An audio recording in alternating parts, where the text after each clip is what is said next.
Good morning. Previous class में हम लोगों ने मैनेजमेंट और ऑर्गेनाइजेशन के ओरिजिन को समझा और एक चीज़ और हमने सेंट जेवियर्स कॉलेज कलकत्ता में सीखा था, बहुत से इकोनॉमिक्स का ओरिजिन। इससे दो बातें आपको क्लियर हो जाएंगी कि जैसे जैसे आदमी उन्नति करता जाता है, आगे बढ़ता जाता है, किसी भी चीज के संबंध में उसकी धारणा उसी अनुरूप बदलती जाती है। नंबर वन, उसी तरह से लोग उसको डिफाइन करते हैं। ठीक है। और दूसरा, इकोनॉमिक्स का जन्म कैसे हुआ, ये स्टडी हमने सेंट जेवियर्स कॉलेज में सीखा था। बहुत सारी किताबें हमने पढ़ी, लेकिन उन प्रोफेसर का हमको ओरिजिन बहुत अच्छा लगा। जो एक नई चीज है जो हम अपने स्टूडेंट्स को बताते हैं, शायद आपको बहुत अच्छा लगेगा। If you want to add something also, you are welcome. ध्यान से सुनिएगा, बहुत अच्छा लगेगा। एंशियंट ग्रीक में दो शब्द यूज होते थे ग्रीस में। पहला ओइको और दूसरा नॉमस। ओइको का मतलब होता है हाउस होल्ड और नॉमस का मतलब होता है ओइकोनॉमस। ये ग्रीक लोग उस समय पिछड़े थे, एंशियंट ग्रीक में ये व्यवहार होता था, तो ये पिछड़े थे। तो उन लोगों ने इकोनॉमिक्स को समझा कि इकोनॉमिक्स हाउस होल्ड मैनेजमेंट है। ये ओइको और नॉमस दोनों वर्ड एक दूसरे ग्रीक वर्ड में परिवर्तित हुआ, जिसको बोलते हैं ओइकोनॉमस। ओइकोनॉमस से बना ओइकोनॉमिया। ओइकोनॉमिया से बना ओइकोनॉमी। और ओइकोनॉमी से एक ग्रीक वर्ड आया ओइको और एक लैटिन वर्ड आया इकोनॉमी।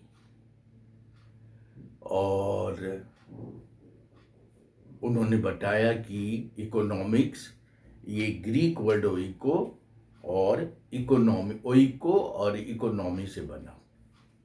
चलिए, तो उस समय तक उन लोगों ने इकोनॉमिक्स को डिफाइन किया कि घर की व्यवस्था सुचारू रूप से कैसे की जाए, बिकॉज उस समय उन लोगों का मेन वर्क था अपने घर को सुचारू रूप से चलाना।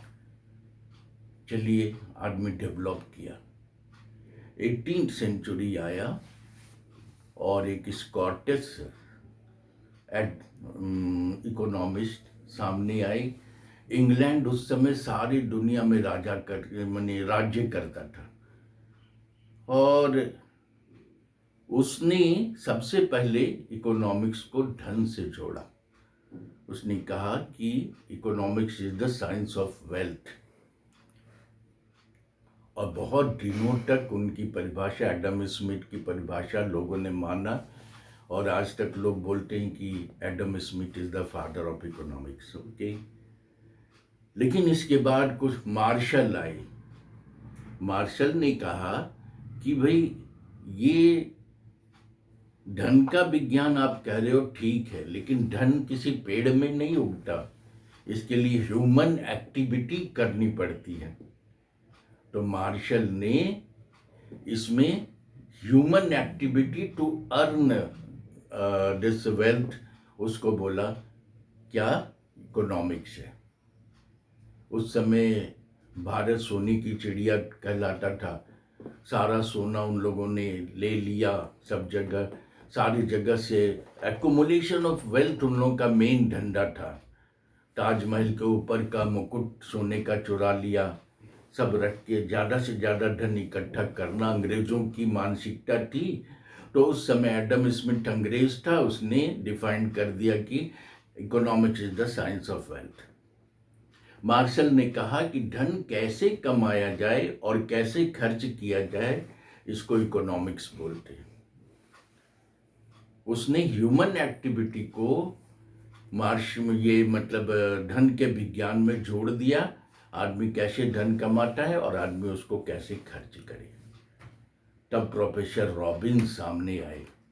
प्रोफेसर रॉबिन्स ने कहा कि okay, I accept it, it is the science of wealth. Okay, it is also related to earning and spending of wealth. Marshall की भी परिभाषा हम मानते हैं, लेकिन एक बात आप ध्यान से समझिए कि आदमी की आवश्यकताएं असीमित हैं। नहीं, ह्यूमन वांट्स आर अनलिमिटेड, लेकिन उसको पूरा करने का रिसोर्स बहुत कम है। Resources available to satisfy, to meet those unlimited wants are very limited.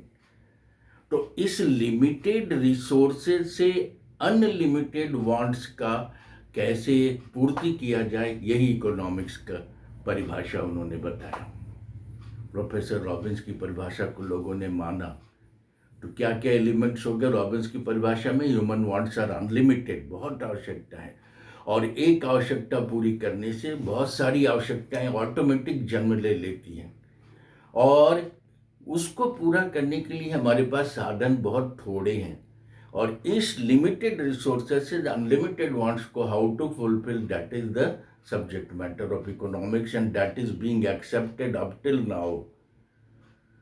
लेकिन इसको भी मार्शल फॉलोअर्स ने इसको भी क्रिटिसाइज किया और कहा कि man is not a computer machine always searching the point, exact point from where he will be able to meet unlimited wants with this limited resources। नहीं तो फिर ट्रेन में और प्लेन में ABC क्लास होता और डेस्टिनेशन एक ही है, और हम डबल ट्रिपल फेयर दे के जाते हैं। इमरजेंसी में जब कोई पड़ गया तो उस समय हम उसको जान बचाने के लिए पैसे का नहीं सोचते, उसके जान को प्राथमिकता देखते हैं। तो उसने कहा कि रॉबिन्स की परिभाषा में ये मिसिंग है, और मार्शल फॉरवर्ड ने प्रैक्सियोलॉजी इकोनॉमिक्स को बताया, PRAXEOLOGY। लेकिन फिर भी अभी तक रॉबिन्स की परिभाषा मान्य है, और कुछ नए इकोनॉमिस्ट ने आजकल उसको जोड़ दिया। Land, labour, capital, organisation, entrepreneurship, ये सब को जोड़ करके इन सब के स्टडी का शास्त्र बताया। कुछ लोगों ने किस अनेक तरह से डिफाइन किया। मॉडर्न में बहुत तरह की बातें इकोनॉमिक्स में आई, लेकिन सबसे कंसाइज और एक्सेप्टेबल डिफिनीशन रॉबिन्स का ही माना जाता है। और आज हम लोग रॉबिन्स की ही परिभाषा को मान्यता देते हैं। फिर से समझ लीजिए, human wants are unlimited, resources और वो अनलिमिटेड वांट्स को में किसी एक आवश्यकता को पूरी करने से हजारों आवश्यकता जन्म लेती है, और उसको पूरे करने का साधन बहुत थोड़ा है, और उस थोड़े से साधन से बहुत सारी आवश्यकता पूरा करने को ही हम इकोनॉमिक्स कहते हैं। हमको लगता है आपको अच्छा लगा होगा। Thank you.